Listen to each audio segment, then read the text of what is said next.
नमस्कार मित्रों, स्वागत है आपका भगवत गीता के अध्याय 6 की चर्चा में, जहां हम आपके लिए श्लोकों का गहराई से अध्ययन करते हैं। आज हम जानेंगे कि आत्मनियंत्रण और आंतरिक शक्ति कैसे हमारे जीवन को श्रेष्ठ बनाते हैं। पिछले वीडियो में हमने अध्याय 6 के श्लोक 5 पर चर्चा की थी, जिसमें आत्मा के उद्धार की प्रक्रिया को समझाया गया। आज के श्लोक 6 और 7 हमें सिखाते हैं कि आत्मा का शत्रु कौन है और कैसे आत्मशक्ति ही हमारी सबसे बड़ी मित्र बन सकती है।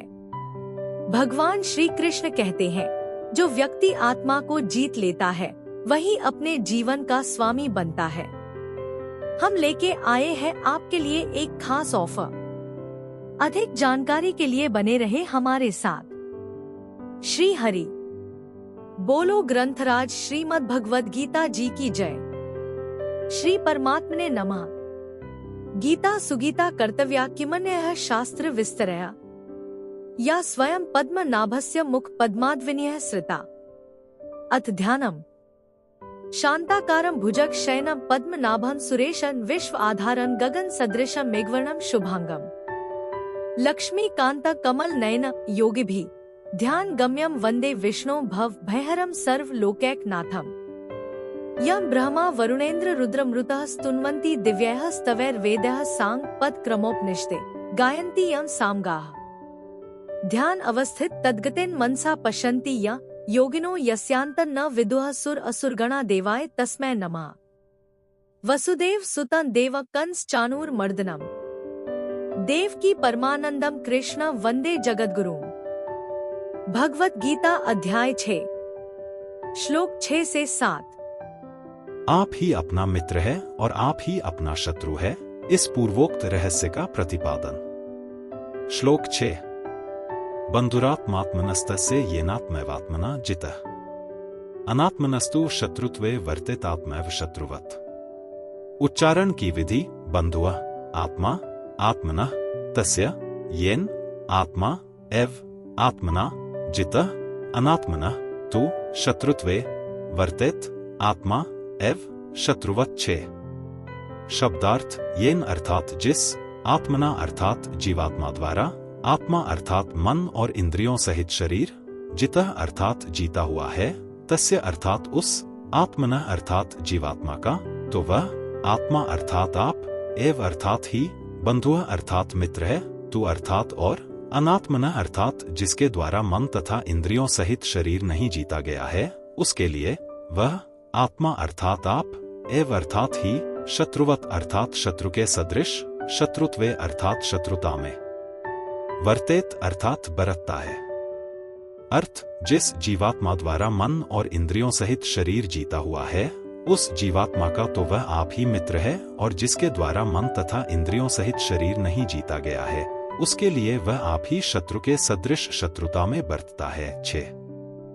व्याख्या। बंधुरात्मात्मनस्तस्य येनात्मैवात्मना जितः अपने में अपने सिवाय दूसरे की सत्ता है ही नहीं। अतः जिसने अपने में अपने सिवाय दूसरे, शरीर, इंद्रिया, मन, बुद्धि आदि की किंचन मात्र भी आवश्यकता नहीं रखी है, अर्थात असत पदार्थों के आश्रय का सर्वथा त्याग करके जो अपने समस्वरूप में स्थित हो गया है, उसने अपने आप को जीत लिया है। वह अपने आप में स्थित हो गया, इसकी क्या पहचान है? उसका अंतःकरण समता में स्थित हो जाएगा, क्योंकि ब्रह्मा निर्दोष और सम है। उस ब्रह्म की निर्दोषता और समता उसके अंतःकरण पर आ जाती है। इससे पता लग जाता है कि वह ब्रह्म में स्थित है। गीता 5वें अध्याय का 19वां श्लोक। तात्पर्य यह निकला कि ब्रह्म में स्थित होने से ही उसने अपने द्वारा अपने आप पर विजय प्राप्त कर ली है। वास्तव में ब्रह्म में स्थिति तो नित्य निरंतर थी ही, केवल मन, बुद्धि आदि को अपना मानने से ही उस स्थिति का अनुभव नहीं हो रहा था। संसार में दूसरों की सहायता के बिना कोई भी किसी पर विजय प्राप्त नहीं कर सकता, और दूसरों की सहायता लेना ही स्वयं को पराजित करना है। इस दृष्टि से स्वयं पहले पराजित होकर ही दूसरों पर विजय प्राप्त करता है। जैसे कोई अस्त्र शस्त्रों से दूसरे को पराजित करता है, तो वह दूसरों को पराजित करने में अपने लिए अस्त्र शस्त्रों की आवश्यकता मानता है, अतः स्वयं अस्त्र शस्त्रों से पराजित ही हुआ। कोई शास्त्र के द्वारा, बुद्धि के द्वारा शास्त्रार्थ करके दूसरों पर विजय प्राप्त करता है तो वह स्वयं पहले शास्त्र और बुद्धि से पराजित होता ही है और होना ही पड़ेगा।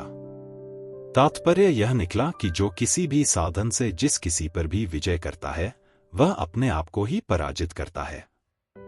स्वयं पराजित हुए बिना दूसरों पर कभी कोई विजय कर ही नहीं सकता, यह नियम है। अतः जो अपने लिए दूसरों की किंचन मात्र भी आवश्यकता नहीं समझता, वही अपने आप से अपने आप पर विजय प्राप्त करता है और वही स्वयं अपना बंधु है। अनात्मनस्तु शत्रुत्वे वर्तेतात्मैव शत्रुवत्, जो अपने सिवाय दूसरों की अर्थात शरीर, इंद्रिया, मन, बुद्धि, धन, वैभव, राज्य, जमीन, घर, पद, अधिकार आदि की अपने लिए आवश्यकता मानता है, वही अनात्मा है। तात्पर्य है कि जो अपना स्वरूप नहीं है, आत्मा नहीं है, उसको अपने लिए आवश्यक और सहायक समझता है तथा उसको अपना स्वरूप मान लेता है। ऐसा अनात्मा होकर जो किसी भी प्राकृत पदार्थ को अपना समझता है, वह आप ही अपने साथ शत्रुता का बर्ताव करता है। यद्यपि वह यही समझता है कि मन, बुद्धि आदि को अपना मानकर मैंने उन पर अपना आधिपत्य कर लिया है, उन पर विजय प्राप्त कर ली है, तथापि वास्तव में उनको अपना मानने से वह खुद ही पराजित हुआ है। तात्पर्य यह निकला कि दूसरों से पराजित होकर अपनी विजय समझना ही अपने साथ शत्रुता का बर्ताव करना है। शत्रुत्वे कहने में भाव यह है कि जो अपना नहीं है उससे मैं और मेरा पन का संबंध मानना अपने साथ शत्रुपने में मुख्य हेतु है। इससे यह सिद्ध हुआ कि स्वयं प्रकृतिजन्य पदार्थों के साथ अपना संबंध स्थापित कर लेता है, यहीं से शत्रुता शुरू हो जाती है। मनुष्य प्राकृत वस्तुओं पर जितना जितना अधिकार जमाता चला जाता है, उतना उतना वह अपने आप को पराधीन बनाता चला जाता है। उसमें भी वह मान, बड़ाई, कीर्ति आदि चाहता है और अधिक से अधिक पतन की तरफ जाता है। उसको दिखता तो यही है कि मैं अच्छा कर रहा हूं, मेरी उन्नति हो रही है, पर बात बिल्कुल उल्टी है। वास्तव में वह अपने साथ अपनी शत्रुता को ही बढ़ा रहा है। बड़े आश्चर्य की बात है कि जो मानव शरीर जड़ता का सर्वथा त्याग करके केवल चिन्मयता की प्राप्ति के लिए मिला है, उसको भूलकर वह वर्तमान में तथा मरने के बाद भी मूर्ति, चित्र आदि के रूप में अपना नाम रूप कायम रहे, इस तरह जड़ता को महत्व देकर उसको स्थिर रखना चाहता है। इस तरह चिन्मय होकर भी जड़ता की दास्ता में फंसकर वह अपने साथ महान शत्रुता का ही बर्ताव करता है। शत्रुवत कहने में भाव यह है कि शरीर, इंद्रिया, मन, बुद्धि आदि को अपनी समझकर वह अपने को उनका अधिपति मानता है, परंतु वास्तव में हो जाता है उनका दास। यद्यपि उसका बर्ताव अपनी दृष्टि से अपना अहित करने का नहीं होता, तथापि परिणाम में तो उसका अपना अहित ही होता है। इसलिए भगवान ने कहा कि उसका बर्ताव अपने साथ शत्रुवत अर्थात शत्रुता की तरह होता है। तात्पर्य यह हुआ कि कोई भी मनुष्य अपनी दृष्टि से अपने साथ शत्रुता का बर्ताव नहीं करता, परंतु असत वस्तु का आश्रय लेकर मनुष्य अपने हित की दृष्टि से भी जो कुछ बर्ताव करता है, वह बर्ताव वास्तव में अपने साथ शत्रु की तरह ही होता है, क्योंकि असत वस्तु का आश्रय परिणाम में जन्म मृत्यु रूप महान दुख देने वाला है।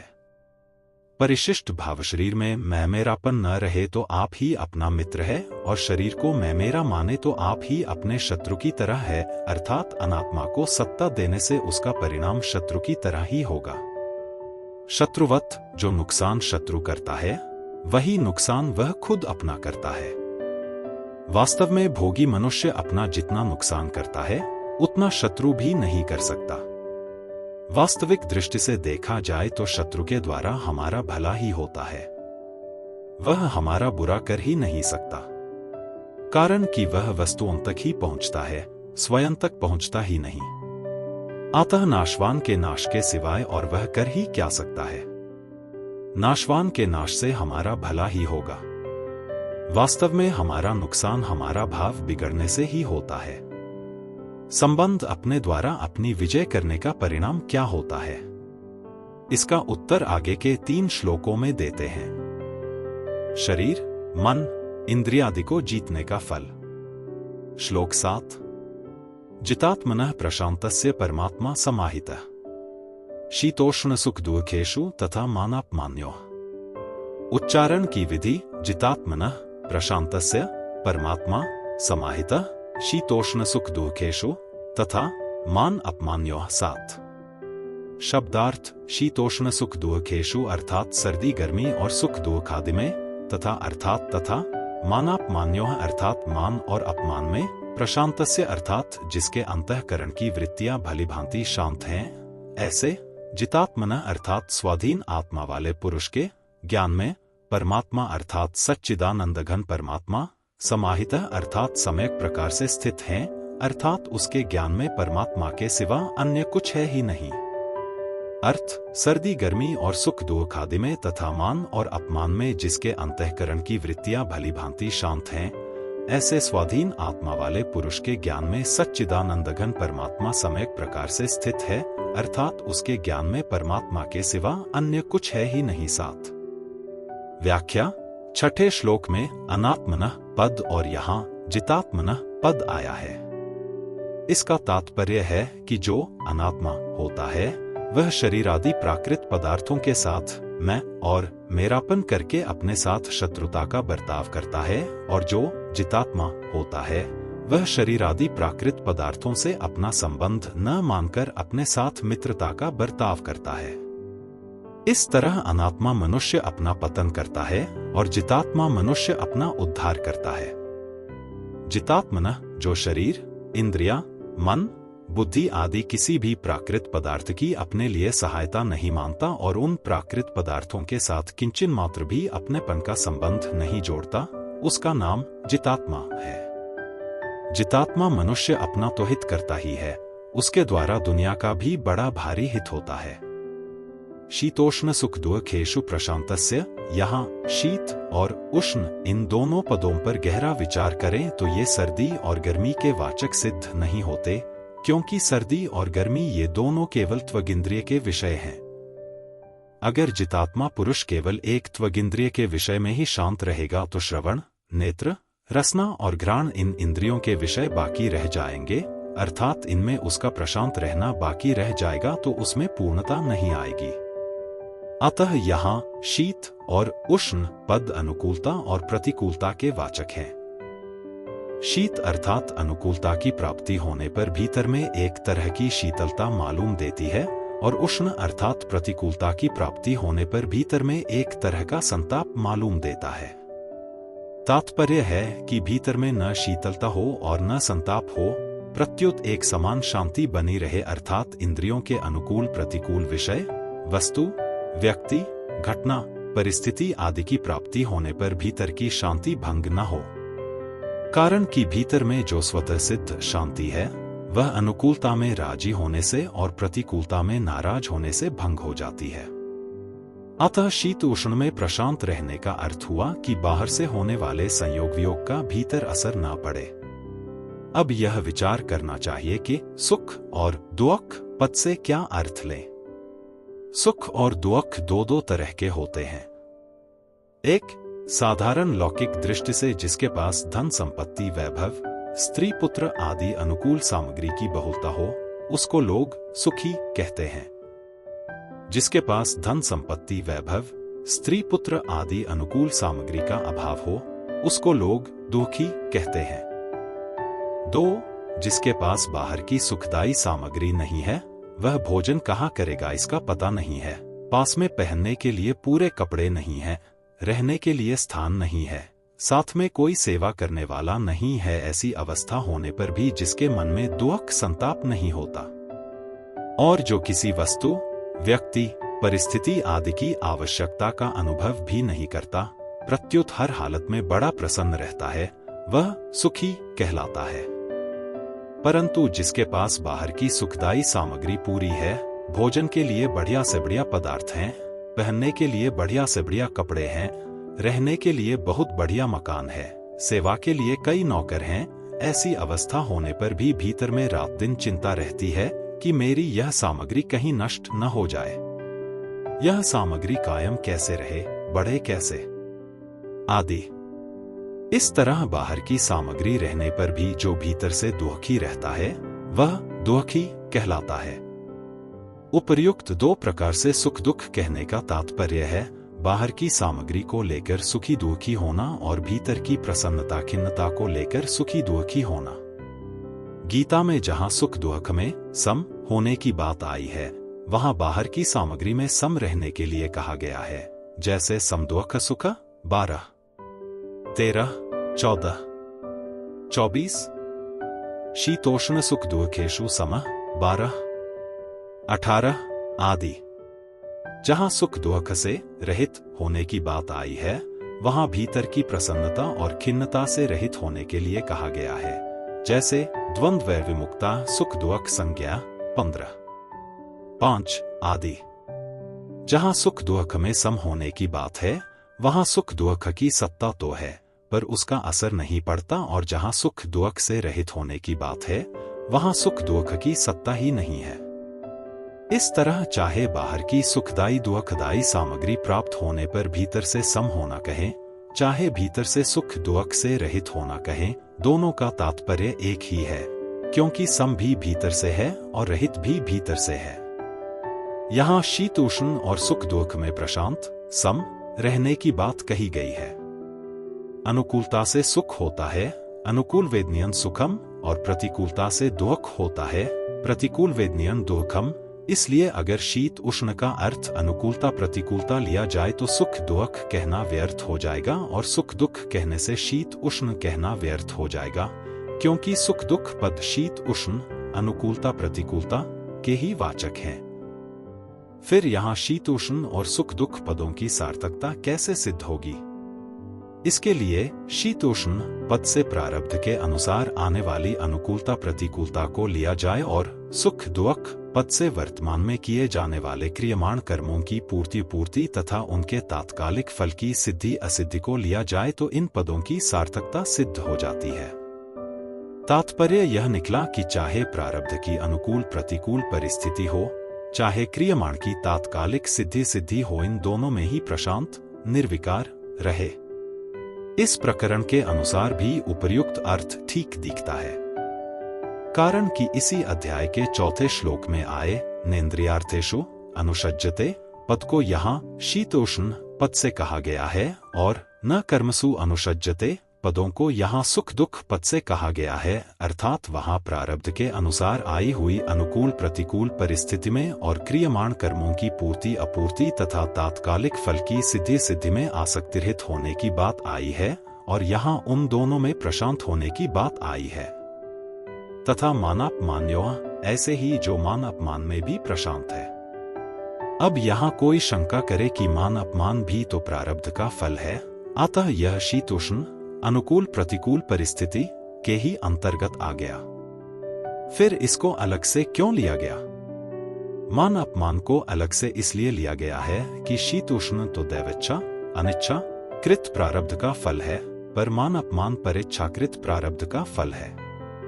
यह परेच्छाकृत प्रारब्ध मान बढ़ाई में भी होता है और निंदास्तुति आदि में भी होता है। इसलिए मान अपमान पद में निंदास्तुति लेना चाहें तो ले सकते हैं। तात्पर्य यह हुआ कि कर्मयोगी दूसरों के द्वारा किए गए मान अपमान में भी प्रशांत रहता है, अर्थात उसकी शांति में किंचन मात्र भी फर्क नहीं पड़ता। मान अपमान में प्रशांत रहने का उपाय साधक का कोई मान आदर करे तो साधक यह न माने कि यह मेरे कर्मों का, मेरे गुणों का, मेरी अच्छाई का फल है। प्रत्युत यही माने कि यह तो मान आदर करने वाले की सज्जनता है, उदारता है। उसकी सज्जनता को अपना गुण मानना ईमानदारी नहीं है। अगर कोई अपमान कर दे तो ऐसा माने कि यह मेरे कर्मों का ही फल है।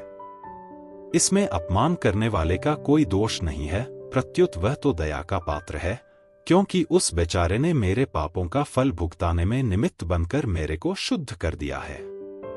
इस तरह मानने से साधक मान अपमान में प्रशांत निर्विकार हो जाएगा। अगर वह मान को अपना गुण और अपमान को दूसरों का दोष मानेगा तो वह मान अपमान में प्रशांत नहीं हो सकेगा। परमात्मा समाहितः शीतोष्ण सुख दुख और मान अपमान इन छहों में प्रशांत निर्विकार रहने से सिद्ध होता है कि उसको परमात्मा प्राप्त है। कारण कि भीतर से विलक्षण आनंद मिले बिना बाहर की अनुकूलता प्रतिकूलता सिद्धि सिद्धि और मान अपमान में वह प्रशांत नहीं रह सकता। वह प्रशांत रहता है तो उसको एक रस रहने वाला विलक्षण आनंद मिल गया है। इसलिए गीता ने जगह जगह कहा है कि जिन पुरुषों का मन साम्यावस्था में स्थित है उन पुरुषों ने इस जीवित अवस्था में ही संसार को जीत लिया है। 5वें अध्याय का 19वां श्लोक, जिस लाभ की प्राप्ति होने पर उससे अधिक लाभ का होना मान ही नहीं सकता और जिसमें स्थित होने पर बड़े भारी दुख से भी विचलित नहीं हो सकता। 6ठे अध्याय का 22वां श्लोक, आदि आदि। परिशिष्ट भाव जिसकी आत्मा मित्र की तरह है, अर्थात जिसका शरीर में मैंपन और मेरापन नहीं है, वह अनुकूलता प्रतिकूलता, सुख दुख और मान अपमान प्राप्त होने पर भी सम निर्विकार रहता है। ऐसा मनुष्य सिद्ध कर्मयोगी है, अर्थात उसको परमात्मा का अनुभव हो चुका है, ऐसा मानना चाहिए। कारण कि अनुकूलता प्रतिकूलता, सुख दुख और मान अपमान तो आते जाते हैं, पर परमात्मा तत्व ज्यों का त्यों रहता है। अगले वीडियो में हम श्लोक 8 और 9 पर चर्चा करेंगे, जहां भगवान हमें आत्मज्ञानी और संतुष्ट व्यक्ति के गुण बताएंगे। दोस्तों, आज का श्लोक आपको कैसा लगा? क्या आप भी ये मानते हैं कि भगवद गीता सिर्फ एक धार्मिक ग्रंथ नहीं, बल्कि जीवन जीने का एक पूरा नक्शा है? अगर हाँ, तो इस वीडियो को लाइक और शेयर करके अपनी सहमति जरूर बताएं। और हाँ, आपके लिए खास ऑफर में वाउचर और YouTube प्रीमियम जीतने का सुनहरा मौका है। बस चैनल को सब्सक्राइब करके QR कोड पर जाकर अपनी डिटेल्स भर दो और कमेंट करें। अगर आपके कमेंट पर 9 लाइक्स आए तो 2 महीने का YouTube प्रीमियम आपका। क्या बात है ना? https://forms.gle/cwmada7hk6zdndy6। याद रखें, हर समस्या का समाधान हमारे भीतर ही है। भगवद गीता का ज्ञान हमें यह सिखाता है कि हम कैसे अपने भीतर की शक्ति को पहचान सकते हैं और अपने जीवन को सफल बना सकते हैं। कल मिलते हैं एक और रोमांचक श्लोक के साथ। तब तक के लिए अपना ध्यान रखें और भगवद गीता की सीख को अपने जीवन में उतारते रहें। बोलो ग्रंथराज श्रीमद् भगवद गीता जी की जय। जय श्री कृष्ण।